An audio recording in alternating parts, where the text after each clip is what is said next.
बिस्मिल्लाहिर्रहमानिर्रहीम अस्सलाम वालेकुम रहमतुल्लाह। मुहर्रम ख़त्म होते साथ ही मुल्क के अंदर जो है बड़ी तहलका खेज़ डेवलपमेंट्स होने वाली हैं।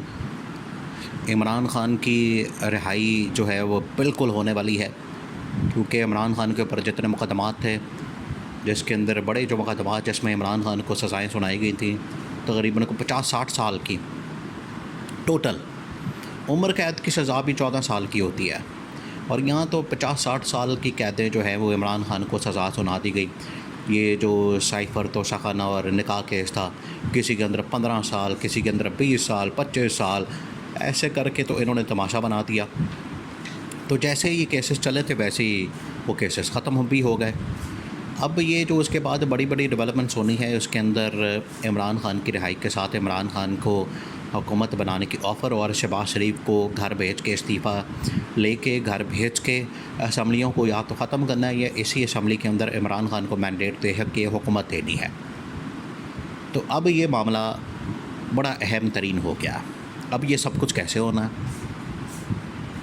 ये बड़ा अहम तरीन मामला बन चुका है इस वक्त इस्टेब्लिशमेंट के लिए भी, और आलमी सतह के ऊपर जो इस वक्त सूरत हाल बन चुकी है, इसको सामने रखते हुए तो अब कम्युनिकेशन और बातचीत जो है वो चल रही है, और उसके रिज़ल्ट जो है वो सामने आ रहे हैं। और उसमें जो पहला नतीजा सामने आया है, मखसूस नशस्तों का फ़ैसला, उसके बाद इमरान ख़ान को तमाम मुकदमात के अंदर तोशाखाना से लेकर साइफ़र और फिर उसके बाद निकाह वाले केस में मुकम्मल तौर पर इमरान ख़ान को रिलीफ़ दे दिया गया है, और इमरान ख़ान अब इन तमाम मुकदमात से बरी हो चुका है।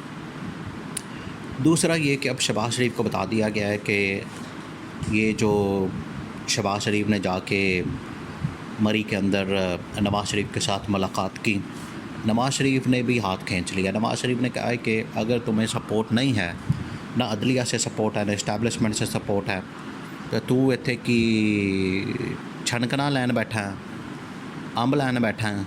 ये नवाज़ शरीफ ने शहबाज शरीफ को कहा है कि तेरा फ़ायदा कोई नहीं, तुझे कोई सपोर्ट है कोई नहीं, ना आवाम की सपोर्ट है, इस्टेब्लिशमेंट भी पीछे हट रही है, अदलिया काती भाई जैसा बीच में से निकल गया है, तो तेरे पास है बचा क्या है। आसिफ ज़रदारी ने वैसे ही तुझे कहा है कि तू ना अहल और नकम्मा आदमी है, तो पार्टी के अंदर से भी तेरे पास सपोर्ट नहीं है, तो तू करना की पे आए थे, ये उसको कहा गया।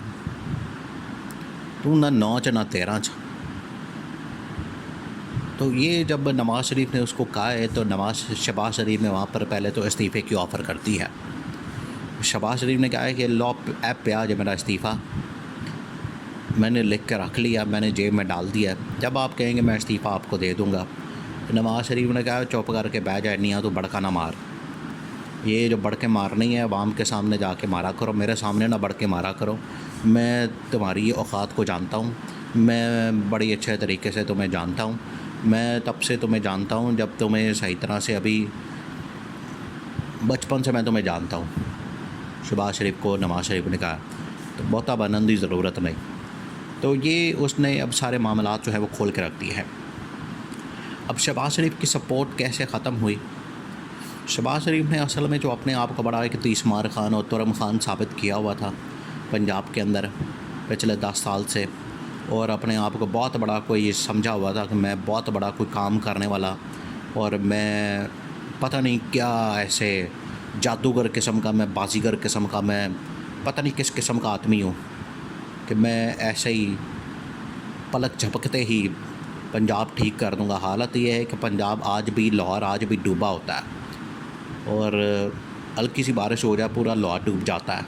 बारिश आता है तो पानी आता है, ज़्यादा बारिश आता है तो ज़्यादा पानी आता है, तो जब ज़्यादा पानी आता है तो पूरा मुल्क डूब जाता है, पूरा लाहौर डूब जाता है। ये इनकी हालत है।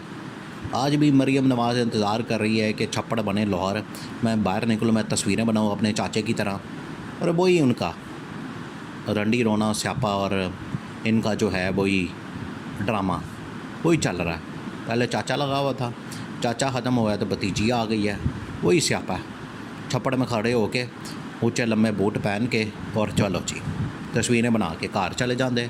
आवाम बेचारी उधर मर रही है, किसी को करंट लग रहा है, किसी की मोटरसाइकिल बंद हो गई, किसी की गाड़ी फंस गई, किसी का घर डूब गया, लोगों का सामान तबाह हो गया, और तबाही और बर्बादी फिर जाती है। ये आराम से तस्वीर बना के घर को निकल जाते हैं। तो इस्टेब्लिशमेंट आप समझ चुकी है कि आलमी सतह के ऊपर जो इसने मुल्क का बेड़ा कर करवाया, पाकिस्तान को आइसोलेशन का शिकार किया। दूसरा ये इस्टेब्लिशमेंट को पता लग गया है कि शहबाज शरीफ को पिछले 3-4 महीने क्या पिछले 2-2.5 साल से कह रहे हैं कि खुदा का खौफ करो, ये जजेस को मैनेज करो, अदलिया को मैनेज करो और सियासी स्टेबिलिटी लाओ, कुछ करो। शहबाज शरीफ कुछ कर ही नहीं रहा। और मुझे NRO मिल जाए, NRO मिल गया, लाया लो के लुट मारा करके और अपने केसेस माफ़ करा के अब देखें इनका रिंग पिस्टन बैठने हैं, धुएँ मारने हैं, इनकी अब दर्दें निकलनी हैं, किसी को प्लेटलेटें इनके क्लच प्लेटें उड़ जानी हैं, प्लेटलेट बैठ जाने हैं। ये सब अब बीमारियां वापस आने वाली हैं। डॉक्टरों को कहा गया अपने आप को बाहर निकालो, तो पलवाओ और टाकी टूकी मारो इसके ऊपर, वो जो सारा सामान होता है डॉक्टरों का, ताकि चेक चुक करके तो बाहर निकले की तैयारी की जाए। ये शहबाज शरीफ को बता दिया गया और शहबाज शरीफ भी इस्तीफ़ा लेके जेब में घूम रहा है। इसी वक्त भी आप उसको पकड़ के देख लें, उसकी जेब के अंदर इस्तीफ़ा पड़ा हुआ है, क्योंकि अब कहानी ख़त्म हो गई है, मामलात ख़त्म हो गए, फ़िल्म ख़त्म हो गई, मुक गई, रौले मुक गए, स्यापे मुक गए। जो ये इन्होंने पूरा प्रोग्राम बनाया हुआ था लुट मारे का, हलवे मांडे का, और मुल्क के अंदर तबाही और बर्बादी फेर के जो इन्होंने पाकिस्तान को लूटा है, वो अब सबको समझ आ गई। अवाम को तो पहले ही पता लग गया। अवाम ने 2018 में भी रिजेक्ट किया, 2024 में तो बुरी तरह से रिजेक्ट किया। अब ये अगले इलेक्शन जब भी होने, 5 साल बाद, 10 साल बाद, 15 साल बाद, 20 साल बाद, जब भी होने हैं, अवाम ने ऐसे छितर फेरने हैं इनको। आप कल करा लें या 10 साल बाद करा लें, अवाम ने इनकी ऐसी छतरौल करनी है, ऐसी लितर परेड करनी है इनकी, क्योंकि इन्होंने अवाम के साथ ये जो 2 नंबरियाँ की हैं, और 300 यूनिट फ्री और लुट सेल लग गई, और 500 यूनिट फ्री और लुट सेल लग गई। अवाम बड़ी तपी हुई है, अवाम इस वक्त बड़ी सख्त गुस्से में है। उन्होंने इनका जो हशर करना है वो तो देखना है। ऊपर से इमरान खान के हक़ में फ़ैसले आना शुरू हो गए हैं। शहबाज शरीफ को कह दिया गया कि असम्बली रिज़ॉल्व करो, या फिर इसी असम्बली के अंदर से ही इमरान खान को मैंडेट लेके तो वापस लाया जाए। ये अब आखिरी अगले 24 या 48 घंटों के अंदर फ़ैसला होना है इस बात का, क्योंकि मुहर्रम का इंतज़ार किया जा रहा था, मुहर्रम ख़त्म हो गया, अब कहानी खुल गई है, मामलात खुल गए हैं, चीज़ें सामने आ गई हैं। मुहर्रम ख़त्म होते साथ ही ये अब चीज़ें जो हैं वो बड़ी बड़ी डेवलपमेंट्स होनी है, जिसके अंदर इमरान खान की वापसी और रिहाई, इमरान खान की मैंडेट की वापसी और शहबाज शरीफ की इस्तीफ़ा, असम्बली डिसॉल्व करना और इनकी भागना, ये अब आपको सारा कुछ नज़र आना है।